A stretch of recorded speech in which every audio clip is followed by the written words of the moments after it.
NFC. And the AFC, we broke down the AFC moments ago, New England and the Denver Broncos. Meanwhile, in the NFC, it's the number 1 seed Seattle Seahawks, a team that blew away the San Francisco 49ers. Was not taking even on close. Oh, I know. Taking on the only team that was the lower seeded team to come away with the win, the LA Rams, going to Chicago, picking up a win. I know they're the favorites going into that matchup. This game had every emotional twist and turn possible there, Patrick, including a crazy play from Caleb Williams. But in the end, it is in overtime, the LA Rams being able to get it done, and once again, they continue to move forward with Sean McVey and Matt Stafford. Man, I thought when Caleb Williams threw that touchdown pass to Cole Kmet to send the game to overtime, I thought that, this is not the same old Bears. They were coming off of that huge win against Green Bay last week, the major comeback, and they almost made it happen again here. That's right, yeah. At home. You had LA exactly where you wanted them. Yep. But you just could not get it done. And I don't know if you can really be upset about this loss, because this is, like the Patriots, an expedited rebuild. And I think under Ben Johnson, this team is going to compete for a Super Bowl one day. And, I think a lot of Bears fans are trying to get back to that point where, you're competing for the Super Bowl. I believe the last time was against Indianapolis. With the Devin Hester kickoff return for a touchdown, and they're just waiting for the day. And I think it's coming pretty soon. It wasn't meant to be this year. You managed to secure the number 2 seed, but I think you have to like what you've seen out of Caleb Williams, and especially Ben Johnson being able to coach out some of the mistakes that you saw from him last year. Absolutely. I mean, this is a team that fired their coach last year. They go hire Ben Johnson, one of the hot offensive coordinators coming in from Detroit.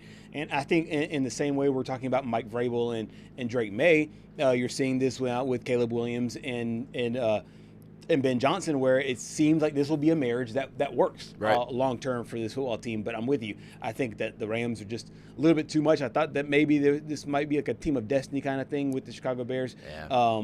But this Rams team, with presumably, if you just look at the odds, it looks like Matt Stafford's going to win the MVP after throwing 46 touchdowns. He did not really even have his best game by any means, and they were still able to pick up a win, which makes this team even more dangerous. I mean, the fact that you win in a game where Matt Stafford has an off night, and I will say this, kind of like what I said about Josh Allen earlier and the Bills being long overdue for a game where Josh Allen ends up losing them a meaningful game. I think this was a little bit of a shock because Matthew Stafford doesn't really have these off games in the playoffs that often. It seems like I think when I go back to that playoff game in Detroit a few years ago in his return to the Motor City, I don't think, if my memory serves me right, I don't think that loss was entirely on him. I think the defense had a few plays there where they kind of let him down. So, I mean, I think this was probably a one-off. It was a very, very, very, very, very cold game. Yeah. And when there's a cold game, you have to rely on the run game. And Kyron Williams has been a revelation for this team. Absolutely. Him and Blake Corum being running backs 1 and 2 have really helped.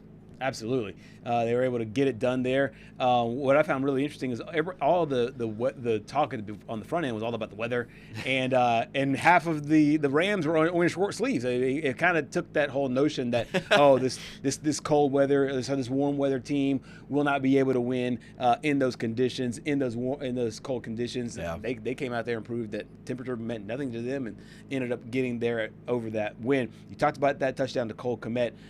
Coach Sean McVey, he knew that his defense would have to rally quickly because that set the entire Chicago Bears fan base in a frenzy. And they go to overtime. They have to put that touchdown behind them. Here's Coach Sean McVey on that play. Yeah, you know what? It was tough, but I thought what was great is hey, we can't do anything about it. Go on to the next play. Here we are in overtime.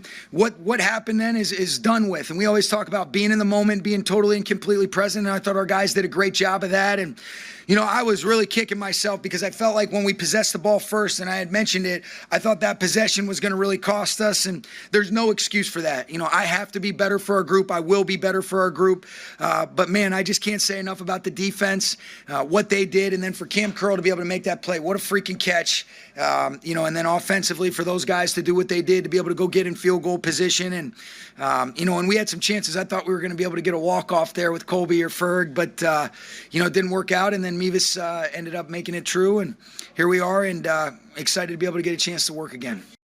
So the Rams are moving on. It's another date with the Seattle Seahawks.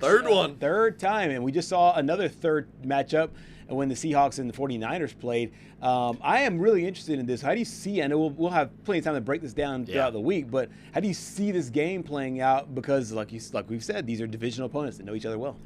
All eyes, in my opinion, are going to be on Sam Darnold. Because we talked about the playoff struggles last year. We talked about the struggles down the stretch in Minnesota. I believe they finished 15-2, and ended up being a wild card exit. But if you remember the first game against LA at SoFi Stadium, remember this game is going to be up in Seattle, so you don't have to worry about going on the road. Right. Sam Darnold threw a boatload of interceptions. Yeah, like 4, I think, in that game. And Seattle still had a chance to win the game. Yeah. Even with 4 or 5 interceptions, whatever it ended up being. And then you look at the second game, the absolutely outrageous comeback, and Charbonnet just by chance picking up the ball in the end zone, and it's a touchdown. This is going to be pure cinema here at, I believe it's 5:30 Central on Sunday night. I mean, goodness, I cannot wait. The first 2 rounds have been incredible, and I feel like this championship round is going to be one for the ages. Absolutely. They split the regular season matchup there. The first game, the LA Rams won it 21-19, and then you mentioned the incredible game, 38-37 in overtime. So we'll have that in the NFC Championship game. Winner heads to the Bay Area where the 49ers play. So these 3 teams and these 3 cities just kind of intertwine. Don't have to travel far.